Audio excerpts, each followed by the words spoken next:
Welcome back. Would you know what to do if your child started choking or stopped breathing? If you answered yes, that's great. But what about your babysitter? Would they know how to rescue your child? It really is a life-saving situation. Teaching these skills is one of the top priorities of the Safe Sitter program at Baylor Scott White McLean Children's Medical Center. And I had a chance to get a one-on-one with the Chief Medical Officer, Dr. Dominic Lucia, as he shows the basics. Let's have a little demonstration here. What do we need to know about CPR perhaps on infants? Well, Chris is going to help us with this, and it really starts with when you recognize that a baby is in need. CPR, which is the look, listen, and feel. Feeling for a pulse, which in a baby, different than the wrist. We do it in the brachial area. Why is that? Is it just going to be stronger there? Absolutely, because their blood vessels aren't quite developed where you can feel them on the wrist like an adult or older child, so you need to do it that opposite of the elbow area called the brachial area. And so checking for that, once it's determined the child's not breathing or doesn't have a pulse, we're going to go immediately into the compressions, which are hard and fast, at least 100 times a minute. So let's talk about someone choking immediately. This is one of the most critical things. So you said we've checked for a pulse, and now if we notice or see that they're not breathing, what do we need to do? So basically, the education starts with recognizing the infant or toddler's choking. That means all of a sudden they've gone quiet, they may be grabbing their neck, they may be coughing without sound.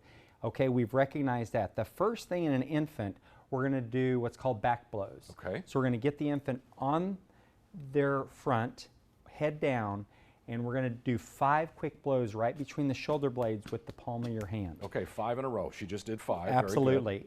At that point, the hope is they're crying, making noise, actually coughing that's audible. If not, you're going to flip them over, and you're going to do what's called 5 chest thrusts. 5 quick chest thrusts. All of this is an effort to provide some compression. It's almost like baby Heimlich. If they cough, they start crying, great, you're done. You're a hero. If not, we're going to continue to repeat that sequence, 5 and 5, front and back, until we notice the baby is no longer moving. We notice the baby has no respiratory effort. They're completely limp. Now it converts to CPR. Okay. And that kind of goes back to what we started with, where you start those chest compressions, and you're going to do those in sets of 30 chest compressions. We mentioned the pace is 100 per minute, but it's 30. And then as you go down to do the breaths on the baby, your mouth is actually going to cover both the nose and the mouth. Okay. You're going to make sure that the air is not escaping out the nose. It's all connected, and we want effective breaths, nose and mouth, and look for good chest rise with 2 breaths, and then we're right back to those compressions. Can you talk a little bit more about the other skills that students are going to be learning when they take these classes? Yeah, the first aid skills, which is going to be basic recognition of injury, stopping basic bleeding.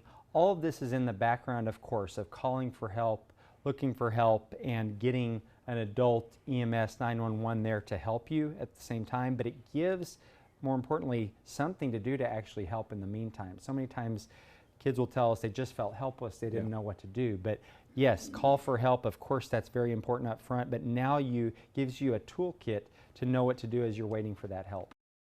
And Lindsay, that was a doll. I was nervous for it. I mean, you know there's a certain amount of time before panic sets in. Yeah, I know. And I've had a child who was seriously choking on something, and the Heimlich wasn't working, and then you physically had to remove the item or the from aggressive their throat. back slaps. It's a very scary situation, but I'm glad they offer this because they didn't have this back when I was a babysitter. No doubt. And you figure someone 12 or 13 years old. So registration is now open for the Safe Sitter program. Get involved. It could save a life. The next sessions are March the 11th and 12th, and you can sign up by going to safesitter.org. And we also have the link on our website conveniently for you, kcentv.com. Well, hopefully the kids